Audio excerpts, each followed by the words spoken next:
எல்லாருக்கும் பிடிச்ச மாதிரி ஒரு ஹெல்த்தியான ரெசிபி தான் இன்றைக்கி நம்ம செஞ்சு காட்ட போகிறோம். சோயாபீனில் புலாவ். குக்கரில் ஒரு குழிக்கரண்டி எண்ணெய் காஞ்சதும் ஏலக்காய், பட்டை, கிராம்பு, லவங்கம், ஒரு ஸ்பூன் ஜீரகம் போட்டு நம்ம நல்லா வதக்கிக்க போகிறோம். இது வதங்கினதும் நீளமாக கட் பண்ணிக்கிற ஒரு பெரிய வெங்காயம் அதையும் கட் பண்ணி போட்டு நம்ம நல்லா மிக்ஸ் பண்ணிக்கலாம். இப்போ சோயாபீன் நான் ஒரு 50 கிராம் ஊற வச்சு புழிஞ்சு இதில் ஆட் பண்ணிக்க போகிறோம்.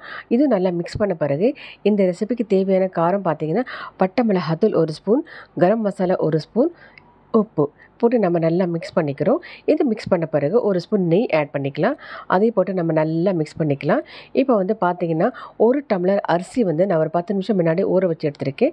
அந்த அரிசி இதில் ஆட் பண்ணிவிட்டு 1 டம்ளருக்கு 2 டம்ளர் தண்ணி போட்டு மூடி வச்சு ஒரு 3லேருந்து 4 விசில் வச்சு எடுத்துக்க போகிறோம். இது வேகட்டும்.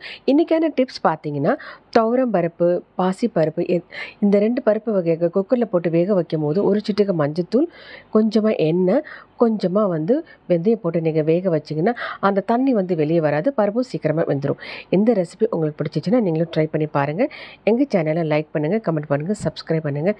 Happy cooking.